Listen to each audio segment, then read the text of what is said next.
If you think of a cooler setup, drop it in the comments and let me know. And I'll definitely consider that since we're still in the very baby phases of this thing. Part of the reason that I'm doing this up front is because I want input from you guys of what has worked for you. Make sure you like and subscribe and comment.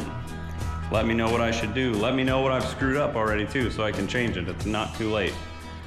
What's up, YouTube? Welcome back to the channel.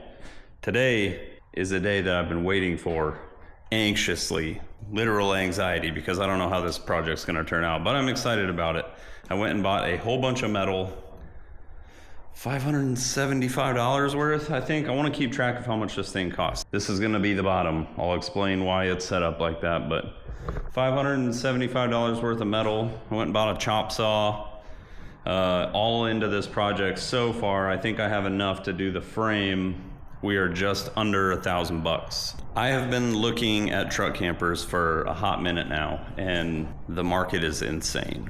$60,000 for a Lance truck bed camper, $30,000 for a Capri truck bed camper. I went to buy one on Facebook Marketplace and got ghosted after driving an hour with my tractor on my trailer, ready to load this thing, and she sold it when I was on my way there, so that sucked. And that thing was like $1,800. Prior to that, I was thinking about building my own, but I don't want to have the kind of truck bed camper, and I'm not crapping on anybody. Do whatever you want. I don't care. If you're happy, I'm happy. I don't want the truck bed camper to look like a log cabin in the back of my truck.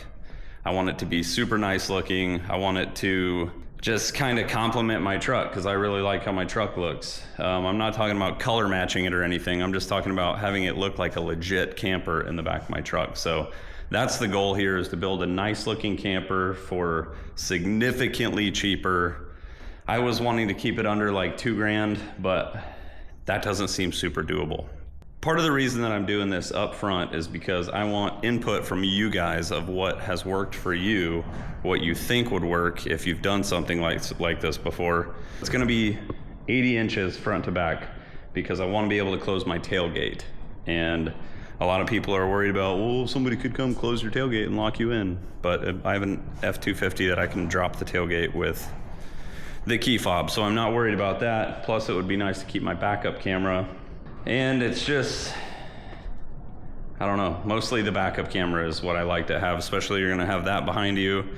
Your mirrors are gonna be extended all the way. You're not gonna be able to see out your back window. It would just be really nice to keep the backup camera, and I'm not interested in getting the backup camera like the Bluetooth ones that you can get for campers. I'm just not interested in that. So any ideas you have for structure, any ideas you have for insulation, any ideas you have for design, windows, doors, how should the layout be? Sink, probably not gonna have a stove. I just have a little camp stove I'll use. The electrical system in this thing is probably not gonna be super crazy. I'm not gonna be living in this for any amount of time. It's mostly gonna be, a weekend warrior slash maybe a week or 10 days for elk hunting. So it needs to be sturdy, it needs to be insulated. I need to be able to sleep in it between 0 degrees and 90 degrees because September is when deer season starts here, archery deer season. It's still freaking in the 90s. So I need to be able to go out, sit in this thing. The plan is to have a little window unit AC built into the back of it. But here's my idea. I have a smaller tractor, like a compact tractor. The forks go about 4 feet wide, and between the wheel wells and the bed of my truck is 4 feet wide. So if I go just a little less than that, so my forks aren't completely out, you get these 2x4s right here. So I'll be able to slide the forks in there. I want to be able to load and unload this thing with the forks on my tractor, because the jacks for truck bed campers, if you've never looked at them, you can get the crank ones, and those are still sort of expensive. I've seen people make the Harbor Freight ones. The truck bed camper jacks that are electric, that you can go up and down electrically all four at the same time or whatever, they're like $3,400, which is more than I'm trying to spend on this entire camper. So that's not going to be an option, but depending on what kind of weight I wind up with this thing, I'm okay with, it's easily going to be 1,000 pounds, but I have an F250, so I'm not super worried about it. If you have a Tacoma, then building it out of tube steel might not be the best choice for you. Maybe aluminum or the, wood. Even a ton of people build them with wood, but I just think with steel, it's going to last a long time. So I went and bought 1x2, 16 gauge, 24 foot sticks, 2x2 for the edges. I have the whole design in my head right now. I kind of have it drawn out on my phone very crudely, but we're just gonna start welding and see where we get with this thing. I know a lot of people are super heavy into the design piece of it and want everything drawn out beforehand, so you're working to your own blueprints, and I would rather just think about it as I go. And yeah, we're gonna go right here. This is 48 inches. We're gonna come up 24 inches, go out 18 inches, so it should stick out the side of my truck roughly 6 inches or so. And then from there, it's gonna go about 62 inches up, because I wanna be able to stand upright in this thing. If there's one thing that I've learned from having a camper shell right there on my truck, I got that and I made a truck camper setup in the back of my bed, which worked great, worked fantastic. I've done a couple deer seasons in it. I've done a couple elk seasons in it, but it really sucks when you go in there and it's downpouring and you have nothing to do but sit in there and watch your iPad and wait, and you have to be hunched over. You can't even sit up straight. I know, first world problems, but if I'm building a camper from the ground up, then I want it to be how I want it to be. And I want to be able to freaking sit upright, okay? So it's gonna be tall, and that's fine. It's gonna be a flying brick going down the road, but. So 62 inches up, and then right here, it's gonna come 50 inches, because that's what it takes to get over the cab. It's gonna come 50 inches out, so I have a full-size-ish bed to lay in. And then it's gonna come up 3 feet, because again, while I'm sitting in bed, I wanna be able to freaking sit upright. And it's gonna have a little slant on the top of it, so it's nicer looking, a little more aerodynamic.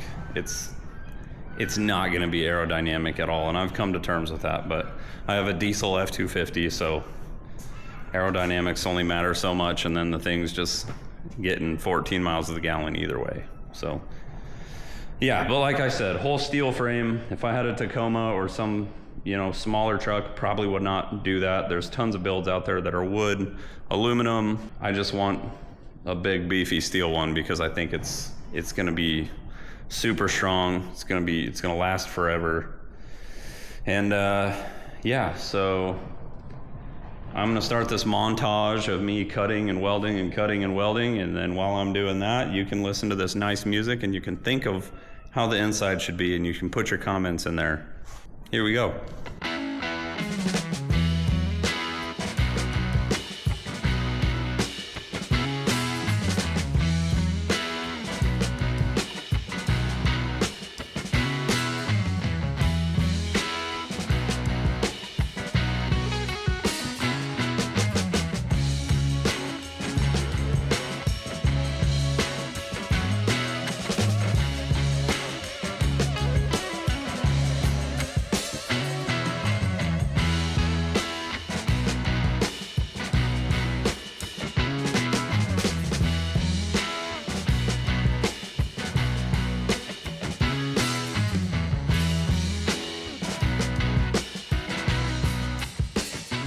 The top is welded.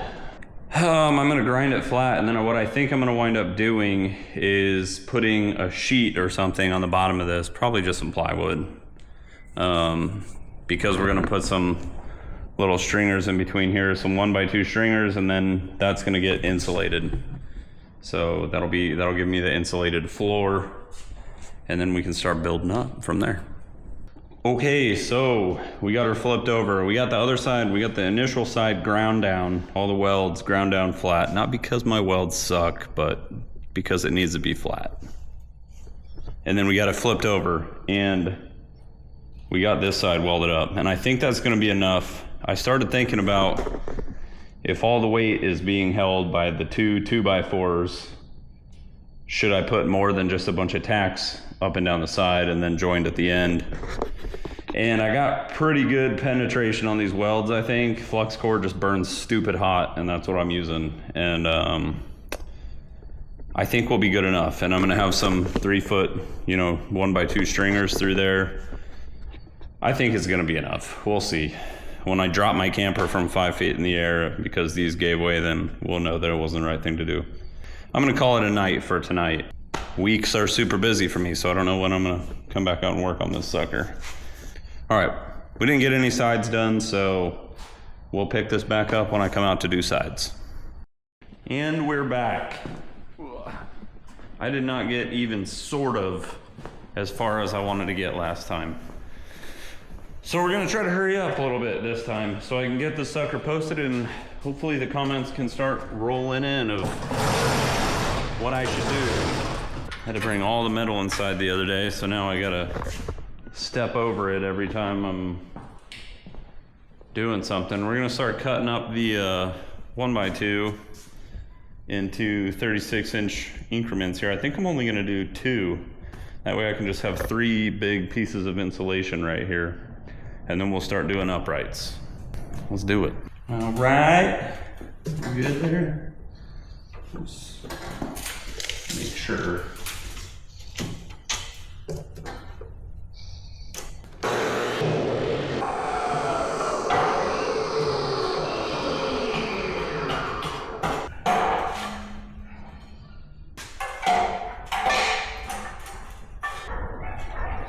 Perfect. All right, that's what's going on right there. Insulation, insulation, insulation, and then we can start building some sides. I'm excited. I also bought a piece of plywood to lay down on the bottom of this thing, and then I'm gonna coat it with bed liner. I bought some roll-on Herculiner bed liner, and I think that'll keep it from getting all screwed up in the back of my truck, and also hopefully give it some kind of water resistance so the plywood doesn't fall apart. I should probably get that screwed on, that way I don't have to tilt it around once I get the sides on, so maybe I'll do that. No, you know what, I'm just gonna start building the sides up and then we'll figure it out from there. Cool.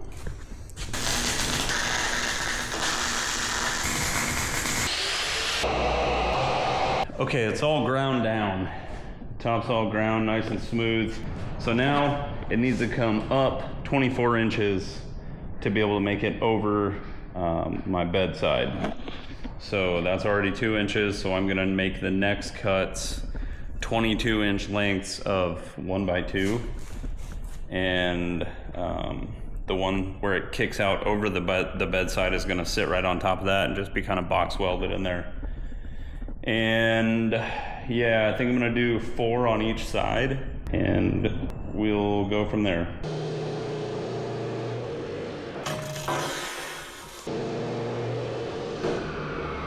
Okay, I got them cut out, and you can kind of see the little tub that's gonna sit in the back of the truck taking shape here. So I got my squares, make sure these are all completely upright, make sure these are all completely upright, and then we'll cut the 18 inchers that are gonna go out this way.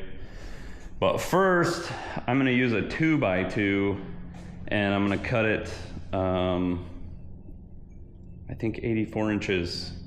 84 inches, and that's gonna go from out here across there, and that's the part that's gonna go up against the back of the truck. And I wanna do that because I want that to be very structurally sound, because the weight of the overhang above the cab is kind of gonna be sitting on that.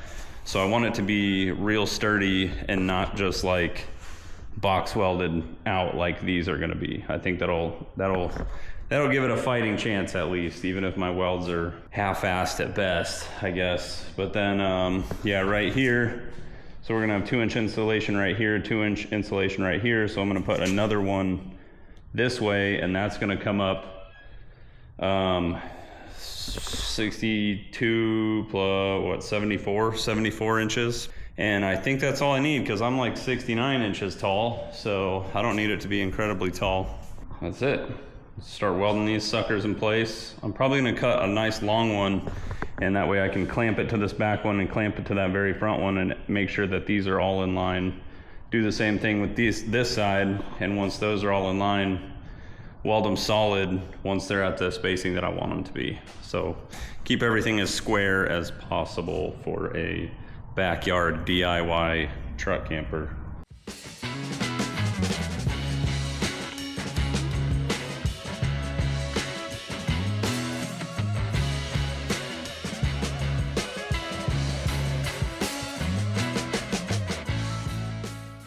All right, I got a little more than the uprights done, and I forgot to film it, but everything is just tacked up right now. So this is just sitting on here to support the weight, and then the support where the back is gonna go, these are gonna turn that away, and it's gonna shoot straight up, and so that's gonna be tied into this one. So that'll give it a little more there. This is gonna be tied into that one, so that'll give it a little more there. And then I'm just gonna do 3/4 inch plywood on the top right here, because this is where, over on this side is gonna be some cabinets and a sink. Probably over on this side is gonna be the little dinette. Depending on what you guys tell me, if you think of a cooler setup, drop it in the comments and let me know. And I'll definitely consider that, since we're still in the very baby phases of this thing. But yeah, just seeing this tub of this thing that goes in the back of my truck is getting me super amped up for what's to come. So yeah, I think that's gonna do it for this video. Make sure you like and subscribe and comment. Let me know what I should do. Let me know what I've screwed up already too, so I can change it. It's not too late. Plenty of grinding, plenty of cut off wheels left. But yeah, thanks for watching. The next one will be up in probably 2 weeks or so. Actually, the next one will be up less than that, because I already have it. I just need to edit it. I went and got some windows and doors, windows and a door. And I got them super cheap. I got them at a junkyard. Freaking excited about that too. So excited about this whole thing. Excited to see what you guys have to say about it. So until next time, give me a week to get that other one up, and then maybe another week or two to get this next version up of that, and that'll give you guys plenty of time to comment and whatever you want to do. So thanks for watching. Hit me up on Instagram also, Phil Does It All Insta. If you have any questions, I can respond on there. I stay pretty active in the comments on my YouTube. But if you have any direct questions, you can catch me on Instagram. And yeah, that'll do it. Thanks.